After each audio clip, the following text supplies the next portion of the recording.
আমি কথা দিছো শ্ৰদ্ধেয় ৰাইজ, আমাৰ চৰকাৰ অহা পিছত এই হিমন্ত বিশ্ব শৰ্মা ডাঙৰীয়া খোলা মদৰ দোকান আমি বন্ধ কৰিম আৰু আপোনালোকৰ ল'ৰা ছোৱালীবোৰ পঢ়াবলৈ ভাল ভাল আমি স্কুল আকৌ পুনৰ্জীৱিত কৰিম।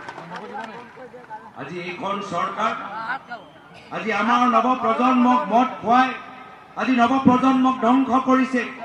বাগানৰ গাঁৱৰ ভিতৰত মাৰপিট আৰু বৃদ্ধি হৈছে আৰু দুখ লাগে কি যেতিয়া আমাৰ মহিলাগৰাকীৰ ওপৰত মাৰপিট হয়, মহিলাগৰাকী যেতিয়া পুলিচ থানালৈ যায়, পুলিচে তেওঁলোকৰ কেছ নলয়।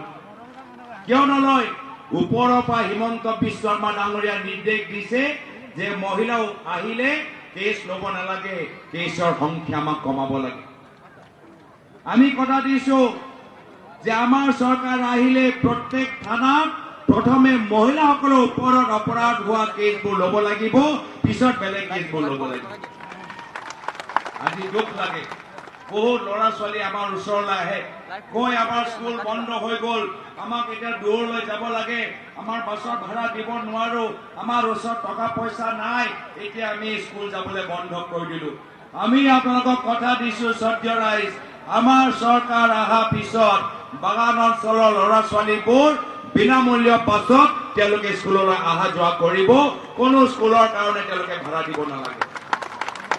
এনেদৰে আমি নতুন বৰ অসমৰ কল্পনা আমি কৰিছো, য'ত শ্ৰমিকসকল থলুৱা উদ্যোগসকলে আজি তেওঁলোকৰ হাতবোৰ শক্তিশালী হওক। এয়া হ'ল প্ৰায় তৰুণমুখদেৱৰ শিকাই দিয়া আদৰ্শ। আমি তেখেতৰ আদৰ্শ পালন কৰি আমি সকলোৱে বিৰোধী ঐক্যবদ্ধ হৈছো। আজি কংগ্ৰেছ দল, ৰাইজৰ দল, অসম জাতীয় পৰিষদ দল, CPM দল, CPIML দল আৰু APHLC দল আমি সকলোৱে একগোট হৈছো। যোৱাবাৰ আমালোকৰ ভোটৰ বিভাজনৰ বাবে বিজেপি বহুত কেইটা আসন গ্ৰহণ কৰিলে।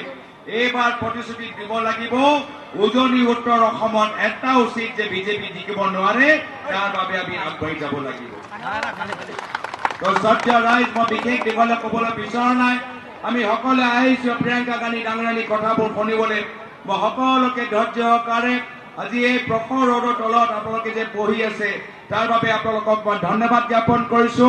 আৰু এতিয়া আমাৰ সকলৰ নেত্ৰী, অসমৰ ভৱিষ্যতৰ বাবে চিন্তা কৰা সদনৰ ভিতৰত এগৰাকী শক্তিশালী কণ্ঠ, এগৰাকী নেত্ৰী যিসকলক আমাক প্ৰেৰণা দিছে, মই আদৰণীয় প্ৰিয়ংকা গান্ধী ডাঙৰীয়ানীক আজি আমাক সকলোকে সম্বোধন কৰিবলৈ মই নিমন্ত্ৰণ জনাইছো। आदरणीय प्रियंका गांधी जी, अब आपके बीच में अपने वक्तव्य रखेंगे। प्रियंका गांधी जिंदाबाद, कांग्रेस पार्टी जिंदाबाद, राहुल गांधी जिंदाबाद।